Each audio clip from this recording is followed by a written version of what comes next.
Welcome students to the last wrap up you're going to get for English 155. Congratulations for making it to the very last week of this class. And so as I mentioned in the week 7 wrap up, you're going to be doing a comparison contrast essay between the movie version of Trifles and the theater version of Trifles.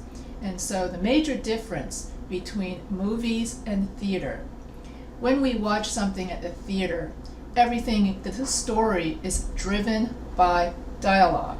In other words, it's all about what the character says. And the setting, for example, has to all fit on the stage. And what I like, and as I mentioned in my lecture and my week 7 wrap up, what I love about the theater is that live interaction between the audience and the actors. And if you're an actor, for instance, and you're just beginning to act, theater is a great way to train your acting skills. And you get to be in a cast of other actors in which you become a family. And every day you rehearse the same play over and over again until you have it perfect. So theater is a great place, training ground for actors to learn acting skills, develop confidence in public performances, and learn community by working together. However, when we do movies, while theater is driven by dialogue and that the setting is all in one place, however, with movies, it's all about images. With movies, you have the setting. It's not just the stage. It can be anywhere. You can have different locales from around the world. So when you shoot a movie, the interaction, it's not between the actor and the audience, the live actor and the audience. It's between the actor, the camera, and the audience. And so it's the camera that has a kind of, I wouldn't call it a wall, but another medium. And the camera is the medium through which the moviegoer experiences the movie. For it's the camera and also the computer. If you're watching something like Star Wars, you also have computer special effects, that's it. Computerized special effects to also complement the movie. And so when we go to a movie, it's a full-time experience where you've got the music, you've got the words, and you've got the beautiful images from around the world. So the advantages to a movie is it's a visual feast for the eyes, while books allow us to imagine what the color blue is, or we imagine what Hogwarts looks like. But then the book version, but then the movie version shows us everything of what Hogwarts, that is from Harry Potter, what the movie shows us, what the imagination is not able to show. But so movie and theater are both great ways for us to develop our empathy muscles. For in all forms of literature, you'll notice we get to experience the world through the character. We get to experience what it's like to be a character in different time periods, in historical periods from long ago. And so in Trifles, the movie version shows you the outside of what the town or the small town looked like. And you get to see what the countryside looks like. Whereas in the theater version, all you see is just that one setting and that one room in the house and that one place. And then all other places and settings are referred to or alluded to in the dialogue. So that's why in theater, dialogue is so important, as well as being able to have body language. But in a movie, the actor is expected to already know his acting, and the director will expect the actor to do the scene, hopefully, in one take. And if he has to do 2 or 3 takes, then the director gets really annoyed.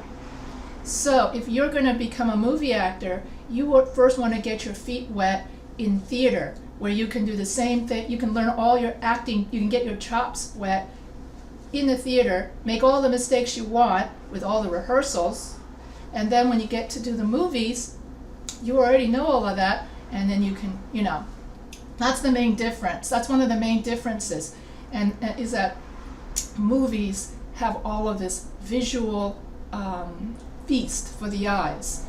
And so, movies are important because movies help shape how we see current events in our society. Movies provide a snapshot of what was trending in society in the past and shows how much we've progressed. Okay, that's just like with theater. Movies are a great resource for visual learners. Movies show us, oh yeah, that's another thing. So another thing about movies is because it's a visual feast for the eyes, you get to see all of the outdated technology from the past. And so when I was watching To Sir with Love, there was a shot of the living room where the main characters did most of their talking, and I saw all of these outdated technology that you don't see anymore, such as the old-fashioned telephone where you actually lift the receiver and talk to the person. You see the manual typewriter where people actually had to type like this, but if you make any mistakes, you have to retype the entire page again. There's no such thing as a delete button, you see. That's why. So you get to see how your grandparents or your parents lived. So whenever your grandparents complain, this cell phone is so hard to use, I wish I could have the receiver again. When you look at the old movies, you know what they're talking about, okay? And there was another old movie that showed, and so for me, going to the movies is a great way for me to relax, and I get to listen to my favorite songs, and it's a total immersion experience when we go to the movies. And what's different about the movies, like I said, is because you're so totally immersed, you can totally get lost in the world of the movies. And you can also go to unlike the theater, you can actually have special space effects. It's great for science fiction. You can't do that with a theater. You can write about it in the book, but then you have to think about it. Your imagination carries you to space. But in the movies, you actually get to go to outer space. And so that's what makes movies so much fun, because you get to actually see, experience, and feel it without having to think about it and imagine it. So,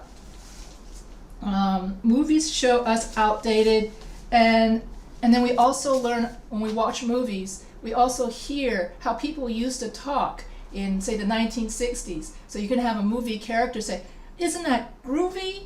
Well, you see that in books as well. That's an example of diction to show how outdated the speech was. So you get to learn how people used to talk and how people used to dress as well. Look at all you see all the hairdos, you see all the fashion of yesteryear, and you get to realize a lot of that fashion, the retro fashion, that's what they mean by retro, comes back in a cyclical kind of way. Like right now, it's real hip to wear stuff from the 20s, you see.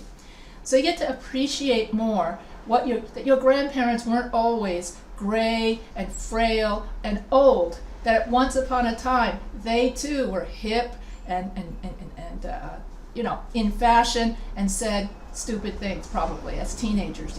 You get a snapshot. That's the thing. In movies, you get an actual snapshot of the past, and you get to imagine what the future might be in surround sound. And so, most of all, when you watch a movie, the director, like Steven Spielberg, he is expert at getting us to feel happy or joyful, sitting at the edge of our seats, wanting to know what's going to happen next. Where's the climax of the show? How is the character going to solve his dilemma? And so the movies surround us and immerse us in the experience. And so in the old days, people went to the movie theater to watch movies because the TV was too small and you couldn't really immerse yourself in a movie. So it was a public community experience to go to a movie theater.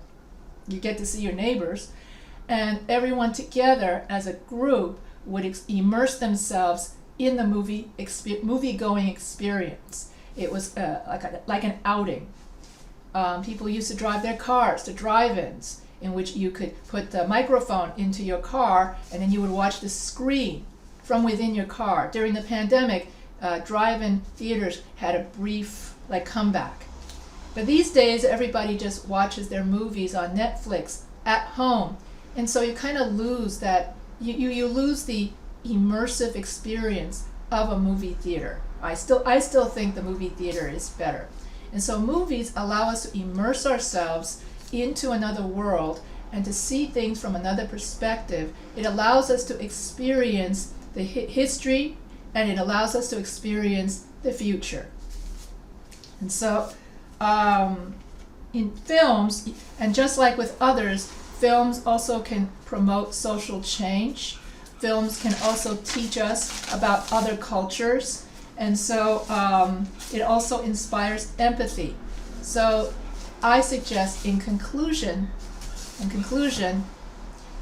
if you have the time, just like with theater, I said in my theater wrap-up that if you have time, you should go check out Asian theater.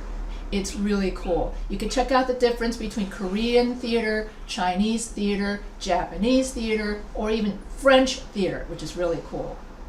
Then check out, when I say theater, I mean the play, like in Broadway. Movie theater, you should check out movies from other cultures, such as Asian. So I like Jhumpa Lahiri. And I think it was many, many years ago, she did the movie The Namesake. Now, this movie used to be on YouTube for free, but now everything you got to rent or buy it. So you can rent and buy that movie for about $3.99 on YouTube.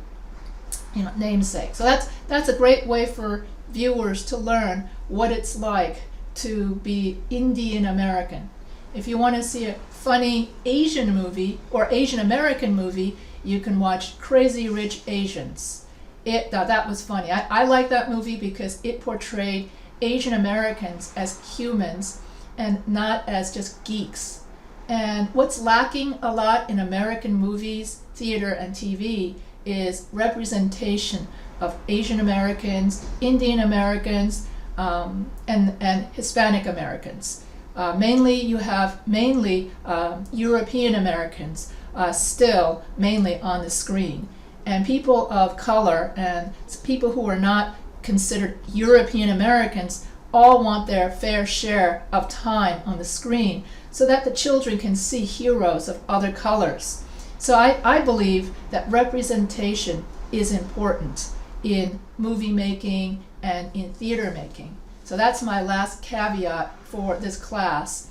And I really hope that you've enjoyed this foray into all the different forms of literature, such as prose, which is short stories, stories with a twist, I believe, and then poetry, and then poetry with musical sounds, followed by plays and movies.